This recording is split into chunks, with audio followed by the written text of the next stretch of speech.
So I wanted to bless you guys with this story today. I was having lunch with two brothers of mine, and I was the only person that went out to grab three sandwiches at this particular restaurant for a takeout order. And as I was going there, I had all the orders, and as I went up, I started listing the orders.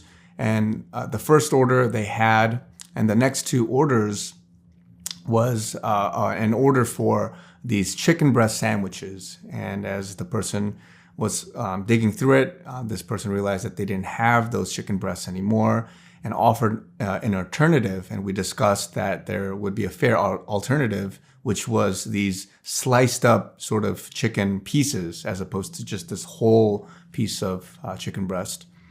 And so I said, okay, fine, that's great, let's do it. And so as this person was starting to make it, toasted it, and just kind of halfway through, this person realized that it would be $1 extra because it was just a different, type of sandwich. And as I was, making the first sandwich and kind of thinking through the next two sandwiches, the thought process and the discussion and the way that we were progressing was that, okay, the person was apologetic for not having these, chicken breasts, and that we would offer these other ones as a complimentary sort of, replacement, and that it would be at the same price. And though we didn't say that discreetly, in my mind, I thought that, well, that'd be a fair, alternative. Otherwise, you would tell me this before we started making the sandwich.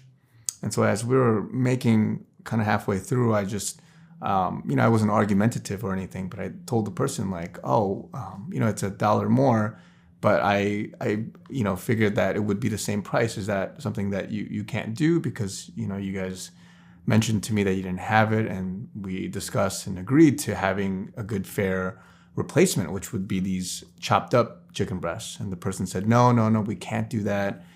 And this person was very adamant about sticking to what was the price.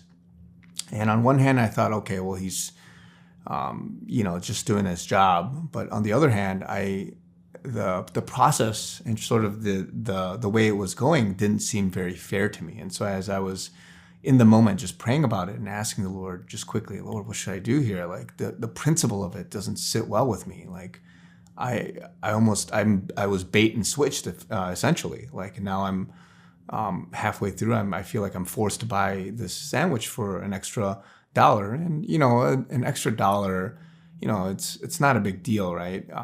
But for many it is. But it's really just the fact that I was bait and switch, and the principle of it didn't seem fair to me, and so I made a decision at that point, just kind of quickly praying and saying, Father, I just want to honor you with this, but I'm just going to buy the one sandwich and I'm just going to go.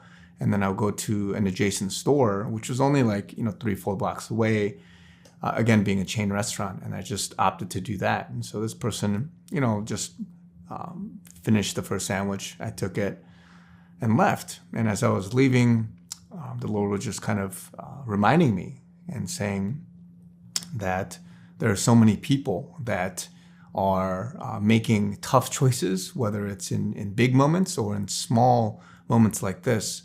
But there's a lot of people that do it in an extreme way on one or the other. And though I was, I wasn't losing sleep over that decision, but on one hand, I thought, man, there's a lot of people that would always do one or the other. They would be so argumentative. They would be, making a scene. And there's a cultural colloquial term for this, and it's being a Karen, right? I don't know if that's the best example to bring up, but there's a lot of people that just argue and want to stand for something, and oftentimes it's a fair, good thing, but a lot of other times it's just unnecessary, and it's a decision, it's a choice that a lot of people make that bears bad fruit, and it's tone deaf in some sense, and there's not a lot of color to it, right? And so on one hand, there's a lot of people that stand up for stuff all the time and even excessively, unnecessarily. But on the other hand, there's a lot of people that just, in the name of just love and in grace and in mercy, they just let it slide, and they'll pay for it, or they just said it's okay and that's fine.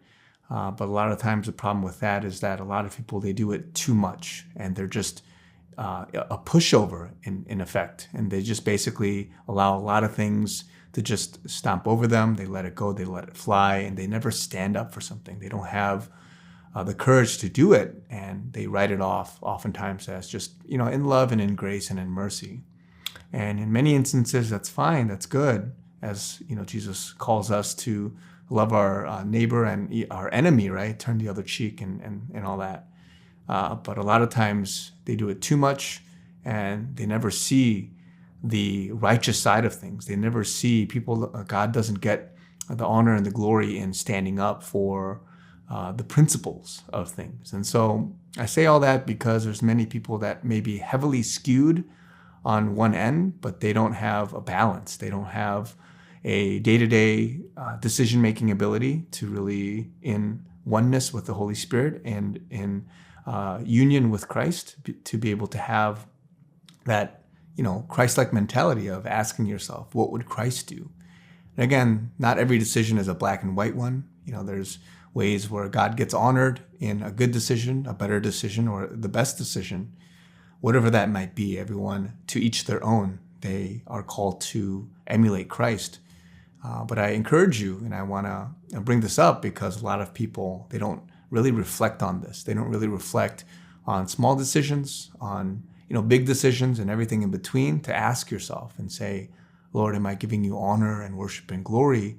And am I emulating Christ? Am I being Christ-like? Am I balancing what is love and grace and mercy with what is principle, what is standard, what is righteousness, what is just being able to adhere to what is good in that time, right? And so I made a decision today, and as I was discussing it with my two brothers that I had lunch with, they were blessed by it, and they thought that it was a decision that I made that was good, and it's fine. And in the moment, as I discussed it and the thought process behind it, as it progressed, I thought it was fair and I thought it was good, and I pray that the Lord would receive, praise and worship and honor through it. And so ask yourself, right, as you make decisions on a daily basis, am I out of sync too much on one side or the other? Or am I doing my best as I pray, as I dialogue, and to give that in worship to the Lord? Because a lot of us, it's not black and white. It's not right or wrong. It is, as we weigh the pros and cons, as we weigh what we believe is Christ-like, that we give that in honor and in worship to the Lord. So don't lose sleep over it. Don't regret things. Don't always, work yourself up to things. It was just a momentary thing for me, but I thought, man, Lord, thank you for teaching me and speaking to me and allowing me to use this as an illustration to share with you guys for this video. And so I just wanted to encourage you guys with this. God bless you guys, and I'll talk to you guys very soon.